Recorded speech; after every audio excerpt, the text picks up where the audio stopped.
قال رسول الله صلى الله عليه وسلم من ترك ثلاث جمعات بغير عذر كتب من المنافقين আল্লাহর রাসূল বলেন, কেউ যদি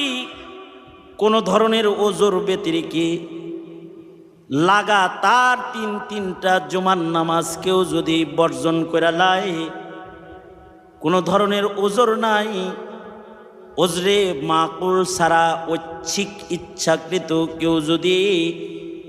3 জুমার নামাজ লাগাতার ছাইরা দেয়,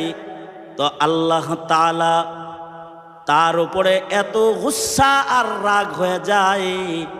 যে আল্লাহ তাআলা রাগ করে তার নাম ইমানদারের দপ্তর থেকে কাইটা আল্লাহ তাআলার নামটা মুনাফিকের লিস্টের ভেতরে উঠায়া দেয়।